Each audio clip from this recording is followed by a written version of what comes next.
राधे राधे दोस्तों, आज के वीडियो में मैं आप सबके साथ शेयर करूंगी निर्जला एकादशी व्रत के बारे में बहुत सारी ऐसी जानकारी जो आपके मन में प्रश्न जो है वो करती होगी कि एकादशी व्रत जो है वो हमें किस प्रकार से करना चाहिए। बहुत सारे प्रश्न जो है वो आपके मन में उछल कूद मचाते ही होंगे, जैसे कि पहली बार हम निर्जला एकादशी का जो व्रत है वो करें या ना करें। इसके साथ ही साथ जो गर्भवती स्त्रियां हैं वो कैसे व्रत करें, अगर हम व्रत ना कर पाए तो हमें क्या करना चाहिए। इसके साथ ही साथ व्रत में पानी पी सकते हैं या नहीं पी सकते हैं, संपूर्ण जो नियम है या संपूर्ण जानकारी जो है वो इस वीडियो में मैं आप सबके साथ शेयर करूंगी। तो चलिए शुरू कर लेते हैं आज का वीडियो और जान लेते हैं निर्जला एकादशी व्रत के बारे में संपूर्ण जानकारी। सबसे पहली बात करूं निर्जला एकादशी व्रत की कि कब है, तो बहुत सारे लोगों के मन में असमंजस की स्थिति बनी हुई है कि कब हमें इस व्रत को करना चाहिए। तो देखिए, जो निर्जला एकादशी का व्रत है वो 6 तारीख को है। उन लोगों के लिए जो घर गृहस्थी से जुड़े, जैसे हम और आप, ये सब जो है वो 6 तारीख को व्रत रखेंगे, 6 जून को। और जो लोग जैसे बाबा है, वैराग्य धारण कर चुके हैं, या ऐसे लोग जिनको मोह माया घर संसार से कोई मतलब नहीं है, या फिर ऐसे लोग जो लोग इस्कॉन से जुड़े हुए हैं, ऐसे लोग 7 तारीख को 7 जून को जो निर्जला एकादशी का व्रत है वो करेंगे। जो गृहस्थ जीवन वाले लोग हैं जैसे हम और आप, वो 6 तारीख को ही रखेंगे। क्योंकि बहुत सारी बहनों के प्रश्न आ रहे थे मेरे शॉर्ट वीडियो पे कि दीदी 2 दिन का व्रत है, समझ में नहीं आ रहा है कि क्या करें। तो ऐसे में 6 तारीख को निर्जला एकादशी का जो व्रत है वो करना है और 7 तारीख को आपको व्रत का पारण करना है। जो लोग 7 तारीख को व्रत करेंगे वो 8 तारीख को व्रत का पारण करेंगे। और हाँ, एकादशी का जब हम व्रत करते हैं तो 10वीं युक्त एकादशी जो है वो नहीं होनी चाहिए। तो 6 तारीख को और 7 तारीख को दोनों को 10वीं युक्त जो एकादशी है वो नहीं मिल रही है, तो परेशान बिल्कुल नहीं होना है। आप 6 तारीख को ही जो निर्जला एकादशी का व्रत है वो कर सकते हैं। जो गृहस्थ, जो घर संसार, जो भी महिलाएं, जो भी पुरुष भाई जो घर गृहस्थी से जुड़े लोग हैं वो 6 तारीख को ही जो निर्जला एकादशी का व्रत है वो करें। और जो लोग वैराग्य धारण कर चुके हैं, जो बाबा बैरागी है, साधु संत है, या जो इस्कॉन से जुड़े लोग हैं, वो लोग 7 तारीख को जो निर्जला एकादशी का व्रत है वो करेंगे। अब आपके मन में प्रश्न ये आ रहा है, पहला ही प्रश्न, कि इस साल यानी कि साल 2025 में हम नया निर्जला एकादशी का व्रत शुरू कर सकते हैं या नहीं कर सकते हैं। तो बिल्कुल शुरू कर सकते हैं। इसमें किसी भी प्रकार का कोई भी मतभेद जो है वो अपने मन में मत लाइए और आप पूरी विधिवत रूप से निर्जला एकादशी का व्रत पहली बार उठा सकते हैं। इसके साथ ही साथ अब एक और प्रश्न आता है कि पानी जो है वो हमें कब पीना चाहिए। तो जैसे कि नाम से ही आपको पता चलता है निर्जला एकादशी, तो निर्जला यानी कि बिना अन्न बिना जल के ही आपको इस व्रत को करना होता है।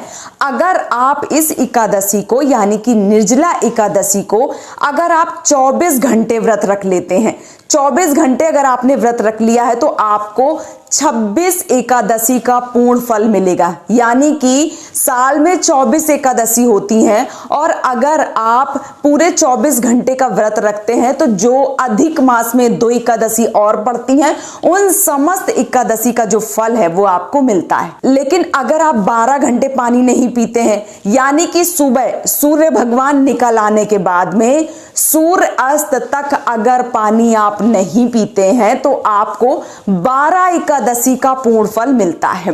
तो आप पानी, जैसे मान लीजिए जो लोग बर्दाश्त नहीं कर पा रहे हैं, तो आप कोशिश करिए कि सुबह सूर्योदय से पहले, यानी कि जब सूर्य भगवान उदय नहीं हुए उससे पहले, यानी कि 3-4 बजे आप स्नान करके और पानी जो है वो पी सकते हैं।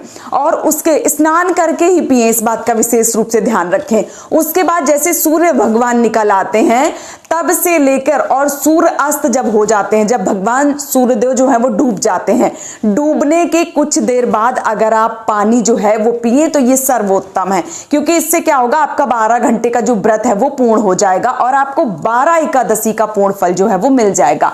बहुत सारे ऐसे लोग जो 24 घंटे जो है वो व्रत रख लेते हैं, उनके लिए सर्वोत्तम है।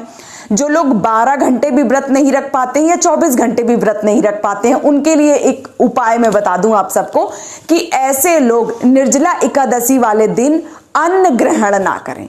अन्न जो है वो खाना इस दिन वर्जित है, तो अन्न जो है वो आपको बिल्कुल ग्रहण ना करें। इस दिन आप फलाहारी ले सकते हैं, यानी कि फल खा सकते हैं, आप जूस पी सकते हैं, शरबत पी सकते हैं। कोशिश करिए घर की जो भी चीजें हैं, फल हो गए जिसमें रसीले फल जिसमें बहुत ज्यादा जूस होता है, या जो शरबत इत्यादि हो गए, वो पी के आप इस व्रत को कर सकते हैं, फलाहारी व्रत जो है वो कर सकते हैं। इस दिन कहते हैं कि अन्न का सेवन नहीं करना चाहिए ऐसे लोग जो व्रत नहीं रख सकते हैं। इसके साथ ही साथ जो गर्भवती स्त्रियां हैं उनको जल और फल से इस व्रत को करना चाहिए। कभी भी ऐसा ना करें कि आपको लगे कि नहीं मैं व्रत कर लूंगी, क्योंकि इससे आपको दोष लगेगा, क्योंकि आपके साथ एक मासूम बच्चा जो है वो भी भूखा रह रहा है, तो इससे आपको दोष लगेगा। इसलिए आपको जल और फल लेके ही निर्जला एकादशी का व्रत करना है। तो जो गर्भवती स्त्रियां हैं वो जल और फल लेके इस व्रत को कर सकती हैं। अब एक और प्रश्न है कि अगर हम व्रत ना कर पाए तो कोशिश करिए पूरे साल की अगर आप एकादशी नहीं कर सकते हैं तो ये एकादशी जो है वो जरूर कीजिए। भले ही आप एक बार का जल जो है वो पीकर कीजिए, लेकिन ये एकादशी जो है वो बड़ी एकादशी है, और इस एकादशी को आप करते हैं तो आपको पूरे जो साल में 24 एकादशी आती है उन संपूर्ण एकादशियों का जो फल है वो प्राप्त होता है। इसलिए आपको ये एकादशी का व्रत जो है वो जरूर करना चाहिए। अब नियम क्या है, बहुत सारे लोगों के मन में ये भी प्रश्न आएगा कि एकादशी व्रत जो है वो इसी साल अगर हम उठा रहे हैं तो नियम क्या है। तो देखिए जो नियम है वो 10वीं तिथि से ही शुरू हो जाते हैं। 10वीं तिथि को ही आपको ऐसे पदार्थ लेने हैं, ऐसी चीजें लेनी है जैसे जूस हो गया, फल हो गया, दूध हो गया, ऐसे जो लिक्विड की चीजें होती हैं, जो पीने योग्य चीजें हैं वो लीजिए। बहुत ज्यादा ऑयली मतलब बहुत ज्यादा तेल मसाले वाला खाना जो है वो बिल्कुल मत खाइए, क्योंकि फिर निर्जला एकादशी का व्रत रहना बहुत ज्यादा मुश्किल हो सकता है। तो आप 10वीं तिथि वाले दिन से ही जो चीजें हैं वो शुरू कर दीजिए, यानी जो नियम है वो बनाने शुरू कर दीजिए। 10वीं तिथि को ही आपको फल फूल खाना है, यानी कि फल खाना है, जूस पीना है, शरबत पीना है, जो मान लीजिए कि शेक वगैरह है वो सब पी लीजिए। और जो व्रत है वो बहुत ही अच्छे से हो पाए इसके लिए आपको 10वीं तिथि से ही नियम जो है वो करने होंगे। अब एकादशी व्रत को आपको पूरी विधिवत रूप से व्रत रखना है। अगर आपसे बर्दाश्त के बाहर हो रहा है तो आप, जैसे मैंने बता दिया कि तो स्नान करके आप सूर्योदय के पहले ही पानी पी लीजिए। उसके बाद जैसे सूर्य भगवान डूब जाते हैं, अस्त हो जाते हैं, तब आप जल जो है वो ले सकते हैं।